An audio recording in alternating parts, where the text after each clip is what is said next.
qui s'appelle Cambodia 2099. C'est un court que j'ai produit avec ma société de production qui s'appelle Vicky Film. Et c'est un film que j'ai tourné l'été dernier au Cambodge. Un peu sur une impulsion, un peu en improvisant, enfin disons en improvisant le tournage, en écrivant très rapidement. Et c'est un court-métrage de 20 minutes qui raconte l'histoire de 3 jeunes sur une île artificielle dans la capitale du Cambodge qui s'appelle Diamond Island, donc dans Phnom Penh. Et c'est 2 jeunes, 2 garçons qui se rencontrent tous les jours sur cette île et qui se racontent les rêves qu'ils ont fait la veille. Et l'un des deux a le même rêve récurrent d'aller partir dans le futur dans l'année 2099, et l'autre, la veille, a fait un cauchemar qui mélange les événements du passé, du Cambodge et des choses un peu plus étranges, et qu'il raconte à son ami. Et la copine d'un des deux vient chercher son copain, et ils partent ensuite sur l'île faire des tours de moto. Voilà, donc c'est un court-métrage un peu fantaisiste, un peu rêveur, un peu flottant, que j'ai montré en premier au Festival de Cannes à la quinzaine des réalisateurs le mois dernier, et que là j'ai plaisir à montrer dans le cadre du Festival des Nouveaux Cinémas.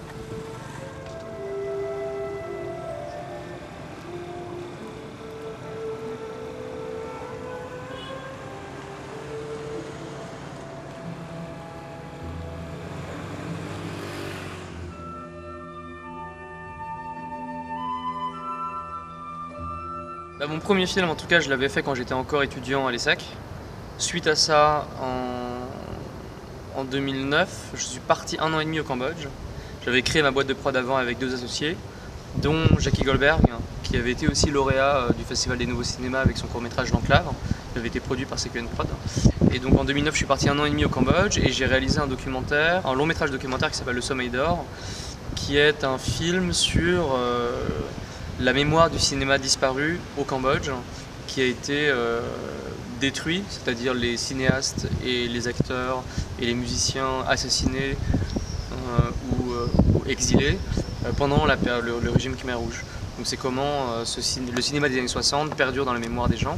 Donc c'est un documentaire que j'ai fait en 2010 et qui est sorti en salle en France en 2012. Donc ça m'a permis du coup de circuler pas mal avec le film et d'envisager la suite, où j'ai commencé à écrire un scénario de long métrage. Et c'est au milieu de l'écriture de scénario de long métrage que j'ai tourné Cambodia 2099, donc l'été dernier. Et entre temps, c'est vrai que j'avais fait un deuxième cours entre le premier film de David Chou et Cambodia 2099, un court métrage qui s'appelle Expired et qui est un mélange de documentaire et de fiction que j'avais tourné notamment lors de mon premier voyage au Cambodge en 2008. Voilà. Et ben là, pour la suite, j'espère que la sélection du cours à Cannes va m'aider à financer notamment mon prochain film, qui est de trouver des partenaires ou intéresser les gens sur mon prochain film, qui est un long métrage de fiction au Cambodge et qui se passe aussi dans le même lieu que Cambodia 2099, à savoir Diamond Island, l'île artificielle à Phnom Penh. Bon, phải là bon nơi lành cha có bích chứ.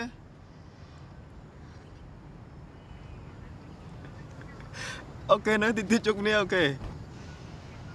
Ok, bye bye.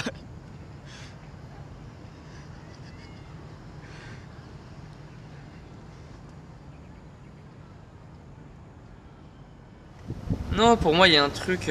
C'est difficile de toute façon de prendre de la distance par rapport à ce qu'on fait, enfin, une vraie distance de pensée en termes de parcours, quoi. Donc c'est compliqué. Mais j'avoue que le rapport au cinéma, je pense que c'est ça quand même qui fait lien, en fait, et qui évolue, qui prend différentes formes et qui est tout le temps là. Parce que mon premier film, c'est vraiment un film de pur cinéphile. Pourrait être sans doute trop, mais c'était le film d'un cinéphile qui essaie de sortir de la cinéphilie, de se libérer de ça, pour réussir à faire un film. C'est pour ça que le film c'est pas un titre narcissique, c'était vraiment le sujet du film. Le premier film de David Chou, ça voulait dire que j'arrivais pas à penser que je pouvais faire un premier film, et comment... c'était ça l'idée, quoi. Et Expired, c'était la même chose, c'était très influencé par les cinémas d'Asie, le cinéma moderne asiatique, mon deuxième cours. Mon premier long métrage documentaire, Le Sommeil d'Or, c'est complètement en rapport avec la cinéphilie. Ça veut dire comment l'amour des films est quelque chose d'indestructible et qu'il perdure malgré la disparition des films. Et là, sur le dernier, il y a pour moi aussi plein de références, et peut-être aussi... Non, mais je saurais pas dire, c'est difficile. J'espère une forme qui se libère petit à petit, de ce rapport avec les pairs PERES et pour trouver une forme personnelle, quelque chose comme ça. Ouais, c'est toujours un combat difficile de vivre sa vie du ciné, notamment quand on commence, quoi. Mais après, faut trouver son truc. Donc moi, au départ, j'ai eu des aides à l'écriture pour Le Sommeil d'Or. Puis ensuite, on a réussi à financer le film, ce qui a permis du coup de le produire. Donc du coup, naturellement, on donne un salaire au réalisateur. Donc là, bon, c'était ma société, donc je produis le film avec mes associés. Et donc du coup, je me suis payé un salaire. Et ensuite, j'ai eu la chance d'être intermittent du spectacle. Donc du coup, ça permet aussi de vivre par ce biais-là. Et puis après, il y a eu des moments plus difficiles, j'avoue. Et puis là, récemment, j'ai eu une aide à la réécriture pour mon long métrage. Et puis j'ai pu à nouveau, comme j'ai aussi une société de production, du coup, on a des projets. Donc du coup, je travaille aussi en production. Donc c'est, je dirais, moi, l'équilibre entre réalisation et production qui me permet de survivre. C'est un festival que j'ai créé avec Philippe-Henri Honegger et Patrick Mauss en 2005. Et c'est vraiment... ouais, on a créé le concept du festival, qui était un festival de cinéma numérique, bicéphale, avec 2 associations. Cinéfac, où à l'époque Philippe-Henri était le président de l'ASSOS, qui organise, disons, le festival, et Cinéquanon de l'autre côté. Et à l'époque, donc, j'avais créé ce projet CQN Prod à l'intérieur de Cinéquanon, qui est une association de cinéma de l'école de commerce l'ESSEC, et qui s'occupait de la production annuelle du film qu'on présente chaque année. Donc moi j'ai participé activement au Festival des Nouveaux Cinémas les 2 premières années, 2005-2006, où j'ai produit 3 films. Donc le premier film en 2005, Requiem pour un égoïste, de Abel Janati, et en 2006, 2 courts-métrages que j'avais produits avec Cinéquanon, qui étaient Belle et bête à la fois d'Agathe Ridinger et La rencontre de Zoé Cover. Ah, c'est une question intéressante à laquelle je me suis peut-être pas penché, vers laquelle je me suis peut-être pas penché, mais c'est sûr que les raisons pour lesquelles on avait créé le Festival des Nouveaux Cinémas il y a du coup 9 ans paraissent absolument absurdes aujourd'hui, où tout le monde tourne en numérique, et la question c'est plutôt tourner en pellicule qui est devenu exceptionnel, et même rare, et même précieux d'une certaine mesure. Et à l'époque vraiment, c'était pas du tout le cas, où les gens commençaient juste à aller vers le numérique, mais souvent il y avait un côté c'est vulgaire, c'est pas bien, et il y avait la sacralisation de la pellicule. Donc c'est clair qu'aujourd'hui, avoir le même discours, c'est juste impossible parce que tout le monde tourne en numérique.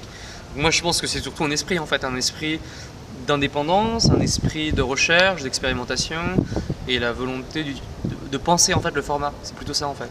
Et en fait, du coup penser le format pour moi, penser le médium, c'est aussi tout simplement penser la mise en scène. Donc s'il y avait un esprit, c'est plutôt cet esprit-là.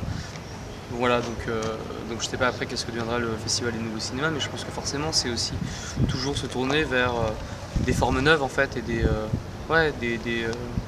personnes qui proposent une façon de mettre en forme qui provoque quelque chose d'un peu nouveau, quoi.